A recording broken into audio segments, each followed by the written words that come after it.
આજે પેટા ચૂંટણીનો મતદાનનો દિવસ છે અને મતદાન એટલે મહાદાન.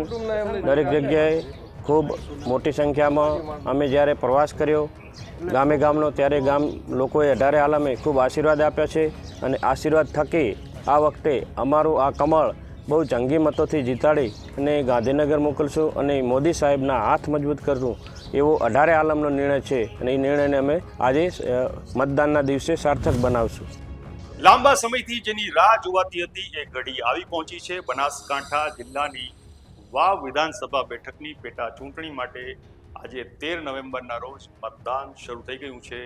192 મતદાન મથક કેન્દ્રો પર મતદાન ચાલુ થઈ ગયું છે. વહેલી સવારે 7 વાગ્યાથી જ મતદારો મત આપવા માટે મતદાન કેન્દ્રો પર પહોંચી ગયા છે. મતદારોમાં અનેરો ઉત્સાહ જોવા મળી રહ્યો છે. એવા સમયે ભાજપના ઉમેદવાર સ્વરૂપજી ઠાકોરે મતદાન કરતી વખતે શું કહ્યું એની વાત કરવી છે આ વિડીયોમાં. નમસ્કાર, વાઇબ્સ ઓફ ઇન્ડિયામાં આપનું સ્વાગત છે. હું ઇમરાન. વાવ વિધાનસભા બેઠકની પેટા ચૂંટણી માટે આજે મતદાન ચાલી રહ્યું છે. કુલ 10 ઉમેદવારો વચ્ચે ચૂંટણી છે. આમ ચૂંટણીમાં 3,10,000 જેટલા મતદારો પોતાના મતાધિકારનો ઉપયોગ કરવાના છે. આ ચૂંટણીમાં ભાજપ તરફથી સ્વરૂપજી ઠાકોર, કોંગ્રેસમાંથી ગુલાબસિંહ રાજપૂત અને ભાજપના બળવાખોર ઉમેદવાર માવજી પટેલ અપક્ષ તરીકે મેદાને છે. ત્યારે ત્રિપાંખીયો જંગ થવાનો છે. એવા સમયે ભાજપના ઉમેદવાર સ્વરૂપજી ઠાકોર આજે મતદાન કરવા ગયા એ પહેલા જીત માટે પૂજા કરી હતી, માતા પિતાના આશીર્વાદ લીધા હતા, ગાયની પણ પૂજા કરીને આશીર્વાદ લીધા હતા અને પોતાની જીતની આશા વ્યક્ત કરી હતી.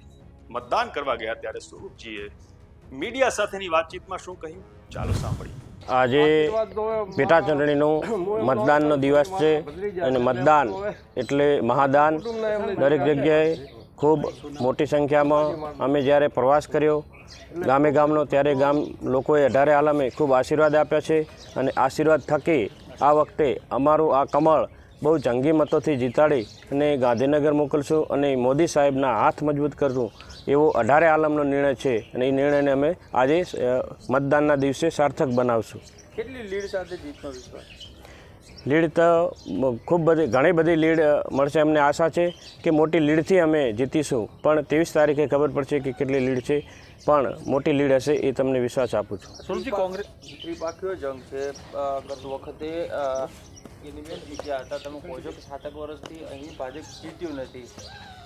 કયા એવા મહત્વના મુદ્દા છે કે તમે જીતનો વિશ્વાસ વ્યક્ત કરી રહ્યા? જો અહીં 7 વર્ષથી ભાજપનું પ્રતિનિધિત્વ ના હોવાના કારણે અહીં જેવો જોવે એવો વિકાસ થયો નથી અને સ્વાભાવિક છે જેની સરકાર હોય એના કામો થતા હોય છે અને એ વિકાસ તરફ આગળ વધતા હોય છે.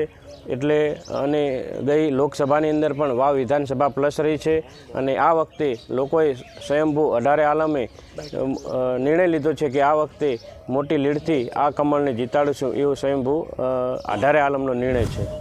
ભારે રસાકસી ભરી વાવની ચૂંટણીમાં ઠાકોર, ચૌધરી, ક્ષત્રિય અને દલિત સમાજના મતદારો છે નિર્ણાયક સાબિત થવાના છે. ભાજપના પ્રદેશ નેતાઓ અને આખી સરકારે પોતાની પ્રતિષ્ઠા દાવ પર લગાવી છે. આ મત વિસ્તારના જુદા જુદા 192 મતદાન મથક કેન્દ્રો પર આવેલા કુલ 321 પોલિંગ સ્ટેશન પર સવારે 7 વાગ્યાથી મતદાન શરૂ થઈ ગયું છે. સાંજના 6 વાગ્યા સુધી મતદાન ચાલુ રહેશે. ત્યારે ભાજપની જેમ કોંગ્રેસ અને અપક્ષ ઉમેદવાર છે એના દાવા પણ સામે આવશે. પણ લોકો કોને જીતાડે છે તો 23 નવેમ્બરે જ્યારે મતગણતરી પછી પરિણામની જાહેરાત કરવામાં આવશે ત્યારે ખબર પડી જશે. એ દરમિયાન આ વિશે તમારું શું માનવું છે અમને કોમેન્ટ કરીને જણાવજો અને વાવ ચૂંટણીની અપડેટ્સ જાણવા માટે જોતા રહેજો અમારી ચેનલ વાઇબ્સ ઓફ ઇન્ડિયા. નમસ્કાર.